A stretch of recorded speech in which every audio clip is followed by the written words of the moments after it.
All right, so picture this. You're scrolling through YouTube and you stumble upon this video. Meeting my wife for the first time at our wedding. Oh. We're going to be clickbait, right? Yeah. But you're intrigued. Yeah. So you click play, and this guy starts talking about his arranged marriage, all the nerves, the anticipation. And then he finally sees his bride walking down the aisle. Right. First time ever. And his reaction. What's he say? A simple, wow, that's good. I love that. Oh. Now, that might sound like, I don't know, a scene from a rom-com or something. Right. But for millions of people around the world, that's reality. It really does challenge kind of our Western ideas about romance, doesn't it? Yeah, yeah. And that's what we're diving into today, this whole world of arranged marriage.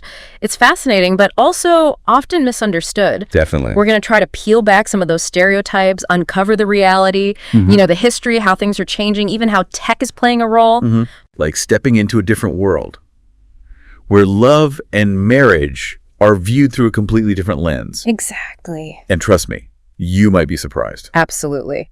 So I think we got to address the big thing right off the bat. Okay. When a lot of people hear arranged marriage, Yeah. their mind goes to forced marriage, no choice, coercion. Right. And that's a dangerous misconception. We got to be clear. A forced marriage is a human rights violation, period. Absolutely. We need to make that distinction. Yeah. Arranged marriage, it's about families being part of the matchmaking process. Yeah. But the level of involvement, that varies a lot. Think of it on a spectrum. Okay. You've got the more traditional end. Parents have a lot of say in choosing, and they're looking at things like family reputation, social standing. I've even heard of astrological compatibility being a factor. Oh, yeah, for sure. But even then, consent is key. It can't be forced. Right. Then you've got the other side of the spectrum, What's that? sometimes called assisted marriage or arranged introductions. Families might suggest people, but the individuals, they decide if they even want to pursue it. More like a guided introduction. So the final decision rests with the people getting married. Exactly.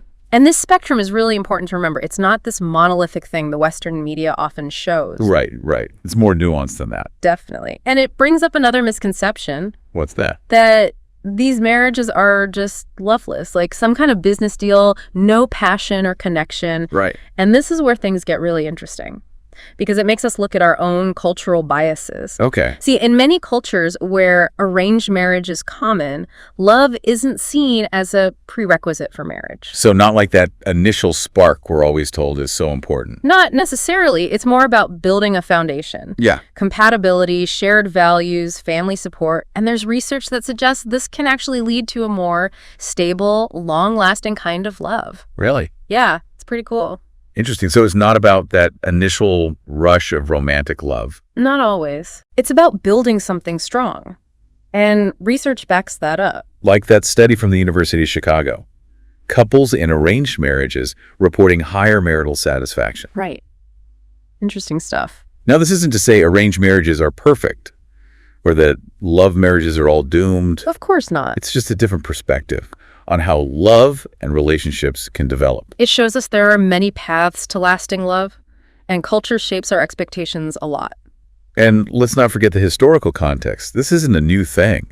Arranged marriages have been around for centuries in all sorts of cultures. Yeah, and for good reason. Historically, marriage wasn't always about romantic fulfillment for the individual. Right. It was about strengthening families, economic stability, sometimes even political alliances. I remember learning about ancient Rome. Marriage was a way to secure property, maintain social order. Exactly. And in medieval Europe, marriages among nobility, often to solidify power or expand territory. Makes sense. And in many parts of the world, those historical reasons, they still matter, especially in societies where family and community are central. But as the world changes, becomes more globalized, more individualistic, Right. the motivations behind arranged marriages have had to evolve too. Absolutely. We're seeing this rise in what some call arranged love marriages. Arranged love marriages. Yeah, where things like compatibility, communication, even dating are important, but within this arranged setup. So it's like a hybrid model. Yeah. Families might introduce people, but the individuals have the freedom to get to know each other, decide if they want to move forward. Precisely. And this is where technology enters the picture. It's playing this fascinating role in, well, modernizing the whole process. Yeah, it's interesting how technology is impacting everything these days. Even something as traditional as arranged marriage. Right. It's wild. Matrimonial websites, social media, it's all changing the game. Expanding the pool of potential partners, making communication easier, even challenging those old norms. Creating new possibilities. People finding love, but within a framework that still respects their culture, their family. Okay, so we've talked about how arranged marriages are more diverse, more nuanced than people often think. Right. But let's get into some real-life examples. The stuff you gave me had some amazing case studies from all over the world. Yeah, these stories really show the human side of it all, the complexity, the beauty. Okay, so let's start with Priya and Rohan, a couple from India. Okay, yeah, Priya and Rohan. Their story is a great example of a modern arranged marriage. Individual choice and family support working together. They met through, well, their families knew each other, looked at each other's profiles, had some conversations, some with families, some without, and then decided to give it a go.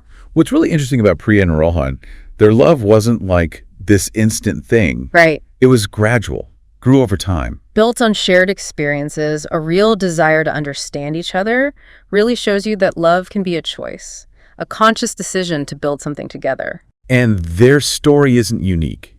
We see this a lot with arranged marriages. Love deepening over time. It makes me think of Dr. Robert Sternberg, the psychologist. See, I know it. His triangular theory of love. Love has 3 parts: intimacy, passion, commitment. Right. And in these arranged marriages, maybe passion isn't so big at the start. Okay. But intimacy and commitment, those are strong from the get-go. It's a solid base for the relationship. Like building a house. You start with a strong foundation, then add all the details, the colors, as you go. Exactly. And that's what's so great about Priya and Rohan. They embraced the process, nurtured the connection, let love happen naturally. And now they've got this amazing marriage. Mutual respect, shared values, a deep affection that's only gotten stronger over time. It's a great example. Shows that love can pop up anywhere, even when it's not the typical way. Okay, so let's go somewhere else now. The United Arab Emirates. Okay. We've got Fatima and Khalil.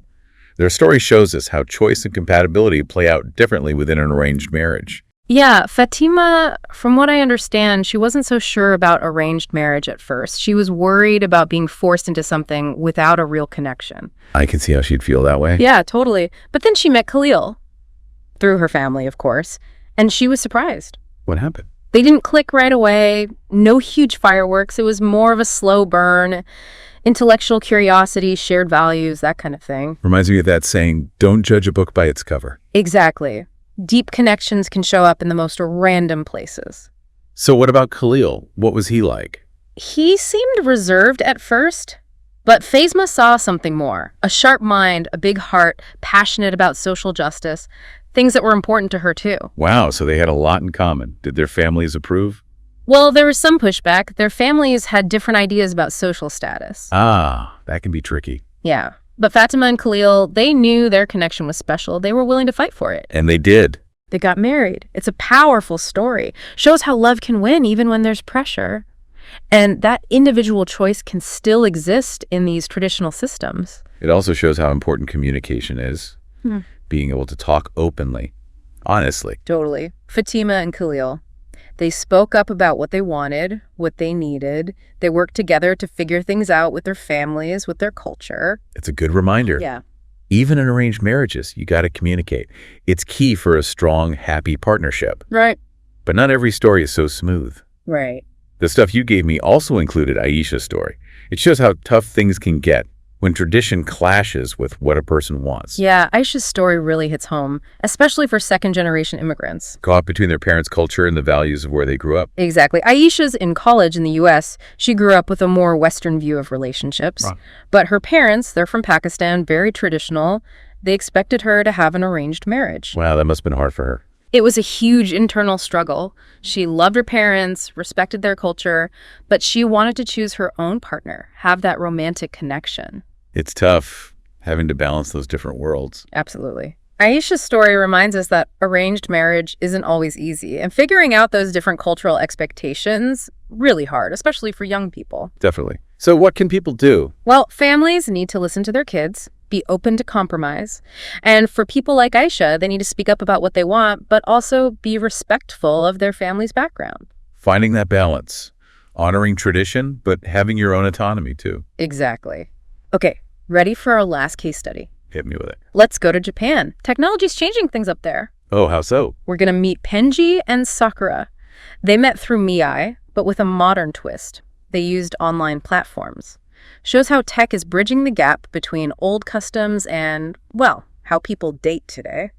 Interesting. So it's not all about tradition anymore. Not at all. Kenji and Sakura, they chatted online for months, got to know each other, their interests, their values, before even meeting in person. Wow.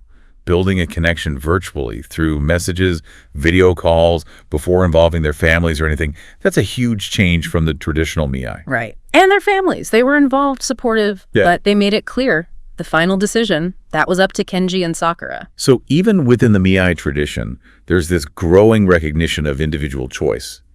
What happened with Kenji and Sakura? After months online, a few visits, they got engaged. Shows that arranged marriage can totally start with a long-distance, tech-driven connection. Yeah. It's a cool example of how technology is modernizing things, giving people new ways to connect, see if they're compatible, but still within a system that values culture and family. Exactly. Okay, so we've looked at these 4 stories: India, UAE, US, Japan. What are the common threads? What does it tell us about how arranged marriage is changing? One big thing, communication. It's more important than ever, talking openly, honestly, whether it's between the individuals, the families, even across different cultures. Being able to express what you want, set boundaries, ask the right questions, even just being real, being vulnerable with the person you might marry. It's the foundation.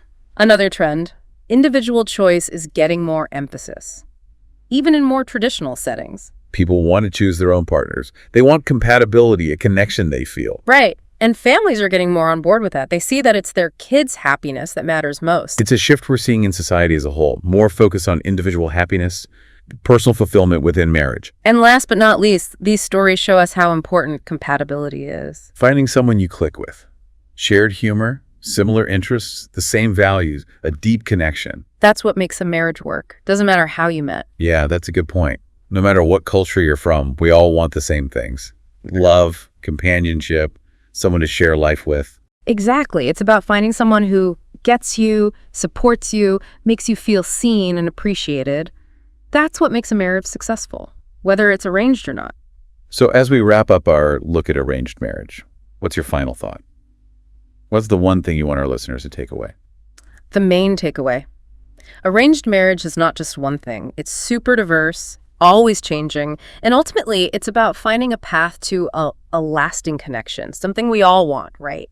It's about challenging those stereotypes, understanding the nuances of different cultures, and realizing that there are many ways to find love and happiness. And for those thinking about arranged marriage or supporting someone who is, remember, open communication, respect for each other, and be willing to embrace both tradition and individual choice. The stuff we looked at today is full of info, insights, personal stories, really valuable resources for anyone going through this. It gives you guidance on everything, talking to family, setting boundaries, handling cultural differences, building a deep connection with your partner. And remember, it's not always going to be easy. You'll have challenges, family stuff to figure out, cultural things to learn. Of course, but there's also so much potential for love, growth, a real partnership built on shared values, respect, and commitment to the relationship. So as we finish up, I want to leave our listeners with a question to think about. The world's changing. Technology, globalization, cultures blending. What's next for arranged marriage? Will it keep adapting, changing? That's the big question, isn't it? No easy answer. But it's clear, arranged marriage is at a crossroads, balancing the old and the new. Will it embrace individual choice, technology, while still holding on to tradition, family values? We'll see. It'll be interesting to see how it all plays out. Maybe we'll see even more tech integration, algorithms matching people based on deep compatibility, not just basic info. Yeah. Or maybe, as the world feels more and more uncertain, people will turn back to traditional matchmaking. Could happen. One thing's for sure, this conversation is going to keep going as arranged marriage keeps changing and how it all fits into the future of love and relationships. You know, I got to say, this whole deep dive, it's really changed how I see arranged marriage. What about you? What are some of the biggest myths you run into when you talk about this? One that just keeps coming up. People thinking arranged marriages are less, real or loving. Less real. Yeah, like because there wasn't that instant spark, there's no real connection, no depth. Right. But as we've seen, that's just not true. I think it goes back to how we see love here in the West. It's got to be spontaneous, passionate, right from the start. That whole love at first sight thing, Hollywood loves that. But that's not how it always works. Even in love marriages, sometimes things develop over time. Totally. Love is complex. It can grow, change, you share experiences, you respect each other, you work through stuff together. And with arranged marriage, having the family involved, that support system, that can be a really strong base for love to grow. Absolutely. Knowing your family, your community is behind you. That's huge. Especially when things get tough, which they do in any marriage. It's like a built-in safety net. Exactly. Another myth. People think it's all about tradition, doing what you're told, no room for what you want. But we've seen how diverse it is, right? It's changing all the time. People are more involved in the process now. They care about compatibility, sharing values. They even date before deciding.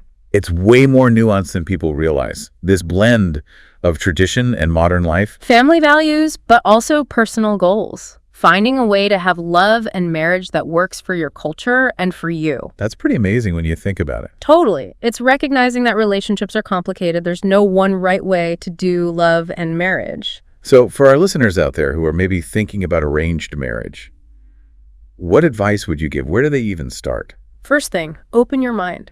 Question everything you think you know. Read stories, watch documentaries, talk to people who've actually lived it. There's so much info out there. Online, in libraries, learn about the history, the culture, the personal side of it.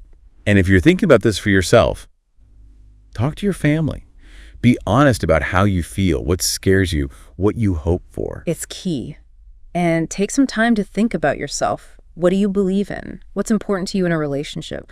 What do you want your life to look like? Yeah, figure out who you are, what you're really looking for in a partner. Exactly. And when you start meeting people, be curious, be real.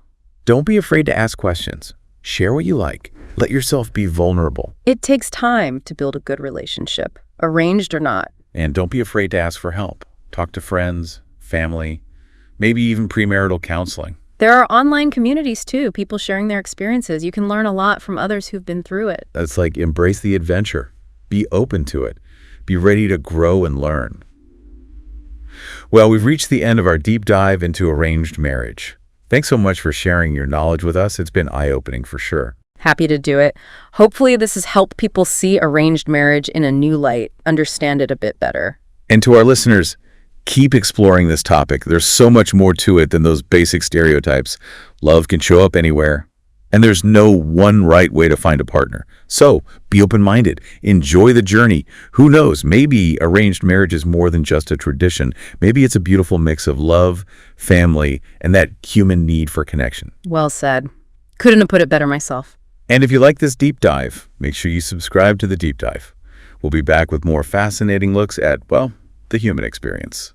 Until next time, happy diving.